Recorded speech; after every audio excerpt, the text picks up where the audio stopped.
Hey everyone. So let's talk about voting. In the liberty movement, there is a lot of debate about various topics, sometimes heated.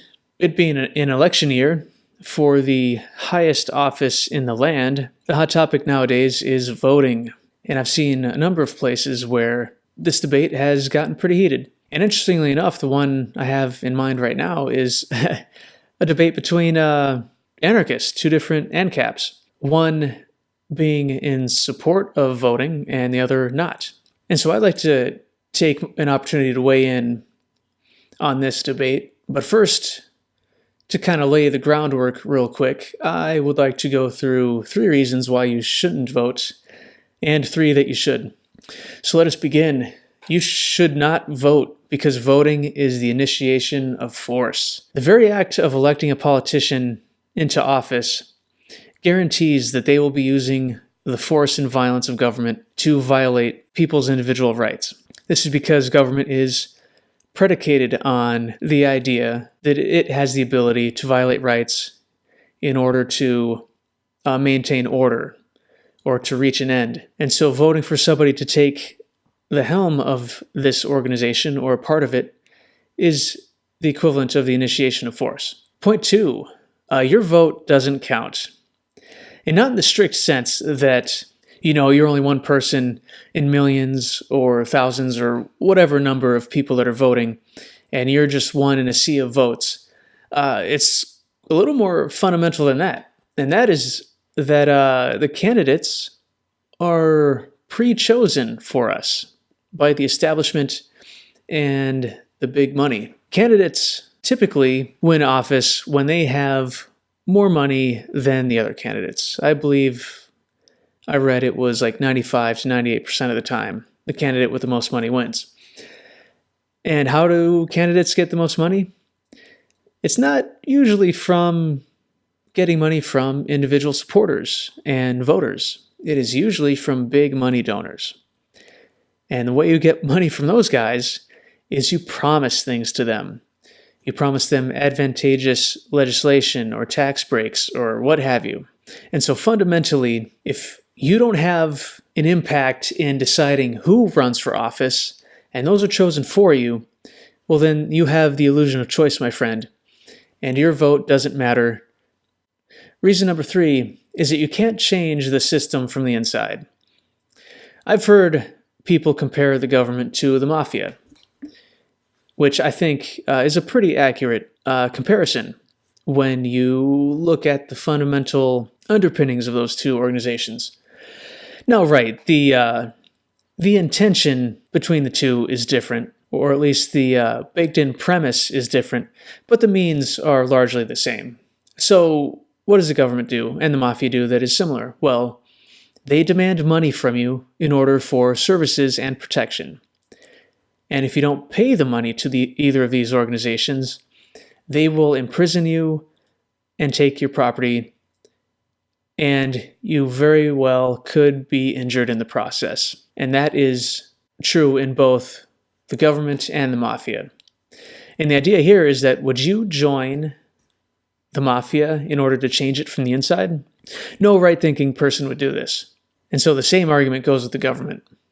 Can you elect people to office to get to the helm of a government that's predicated on force and the use of it, and then change its very nature?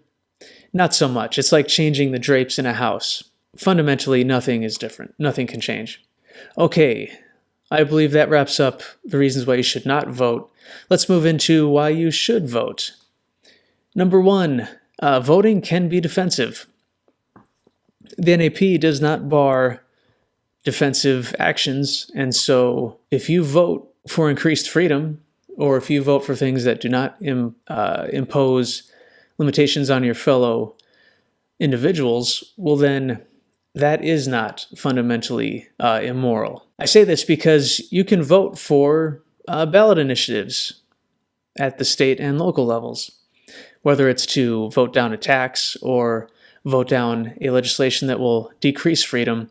These things, I believe, even if you take a very pure stance on non-aggression and things of that nature, you can justify voting against aggressions that can happen in the future. And I believe that it's reasonable to also extend this to politicians, which leads me to my second point here, is that you can vote third party. We're all familiar with the argument about voting for people that you don't like. It's permissible to vote for the lesser of two evils in order to lessen the evil outcome that is inevitable. And so libertarians reject this argument, and rightly so.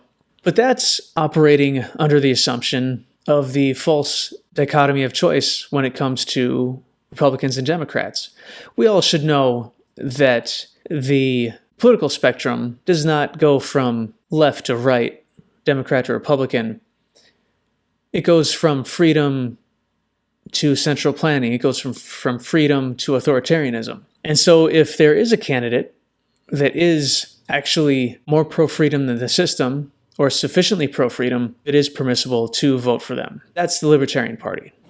The third point is that electoral activism isn't just about electing an overlord. And so I'm going to lump activism into the category of voting as well, because I believe they're very closely associated. And so what we have around election seasons is a self-selected group of people who are interested in how society should be organized. And this is an opportunity to put our ideas out there and to gain more momentum for our goals. We all know that to reach our goal of a more free society, we need to convince more people. And this is a group of people that pop up around election time that are should be at least more susceptible to hearing differing opinions about how society should work. Okay, so I think those are pretty accurate descriptions of both sides of the issue. And so here's the meat of it. Here's what I wanted to say about this whole thing. Both sides are right. They're absolutely correct. And there's one caveat that I would add to both sides of this argument. And I would say, correct, you should not vote because it is the initiation of force. And you should also spread the message of liberty. And on the other side, also, yes, you are correct. You should vote, and you should take the opportunity to increase the freedoms that we have in society. And you should spread the message of liberty. We live in a society with voting. There's no way around that. Pretending it doesn't exist isn't going to make it go away. And pretending that it matters isn't going to ensure us electoral victory. But what we can do, and what is the most important thing, is to convince people of the superiority of our ideas. And so let's not squabble about whether we should vote or not. Let us all at least continue the push to convincing as many minds as we can so that the future can be at least a little bit better.